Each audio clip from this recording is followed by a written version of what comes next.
आसीत्। 4 जूनतः अद्यपर्यन्तम् अर्थात् 4 जूनतः 15 दिवसात्मकम् अयं संस्कृतसम्भाषणं कक्षा आसीत्। अद्य समापन समारोहः अस्ति। आर्य समाज रानीपकड़ी अस्य स्थानस्य अधिकारिणः अस्मिन् कार्यक्रमे समागताः सन्ति। वयं पश्यामः भवन्तः अत्र मया सार्धं योजयन्तु, बालकान् उत्साहं च वर्धयन्तु इति अस्माकं प्रथमः प्रयासः अस्ति। आगामिकाले वयं सम्यक् कार्यं समाजाय कुर्मः इति अस्माकं ध्येयम्।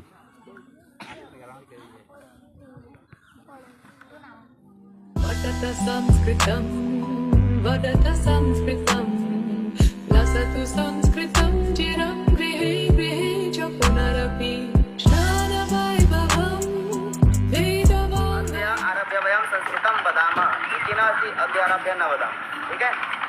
तो आज से हम संस्कृत और बोलेंगे।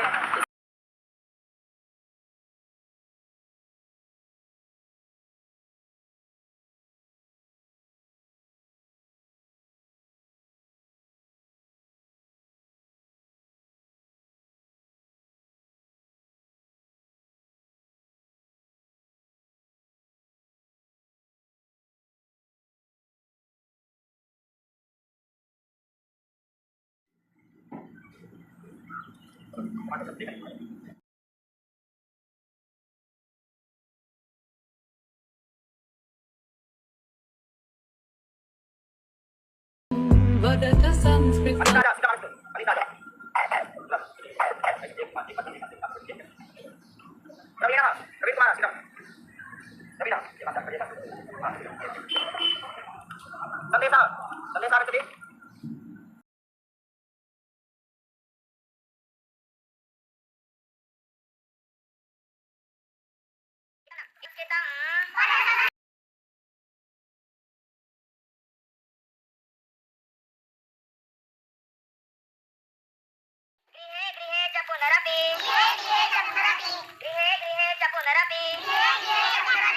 मनसा सततं स्मरणीयं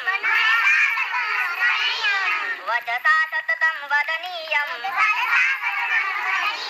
लोकहितं मम करणीयं।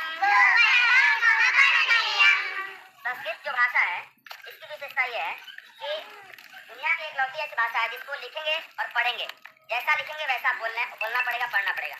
और ये 2035 जनरेशन का जो कंप्यूटर आने वाला है वैज्ञानिकों के आधार पे उनका ये है कि हम किसी संदेश को भेजते हैं कहीं पे तो अर्थ चेंज होता है, वाक्य इधर उधर जाता है, इंग्लिश का होता है, हिंदी का होता है। लेकिन संस्कृत के वाक्य को जैसे मैं जा रहा हूँ, अहम गच्छामि हम कैसे भी करते हैं उसका अर्थ वही रहेगा।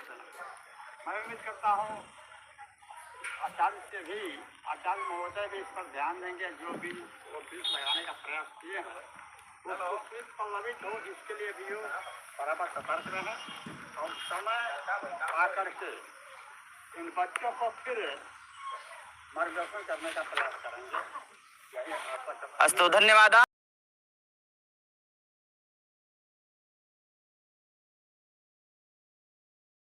के दिन में बच्चों को संस्कृत पढ़ाया ये बहुत सुशासनीय और सौभाग्य बात है। इसलिए सौभाग्य का विषय है कि हमें हिंदी आती है, अच्छी बात है, और भोजपुरी आती है, अच्छी बात है। लेकिन उससे भी अच्छी बात यह है कि I know also English language, I know also Sanskrit language, I can speak also Sanskrit, Bhojpuri, Hindi, English, Farsi, any multi language. I am multi languages person, ऐसा होना चाहिए। मम जीवनम किम बहुविकल्पिकम, ये संदेश आज इस समापन समारोह के अवसर पे मेरे पक्ष से मम पक्षतः भवतां सर्वेषां कृते अस्ति। समझ में आगतम? लसतु वदने संस्कृत भाषा, लसतु वदने जयतु जयतु जयतु जयतु अस्माकं मुखे संस्कृत भाषा, अस्माकं मुखे, अस्माकं गृहे, अस्माकं मंदिरे, गृहे गृहे सर्वत्र संस्कृत भाषा। समझ में आगतम? अस्तु, धन्यवादः।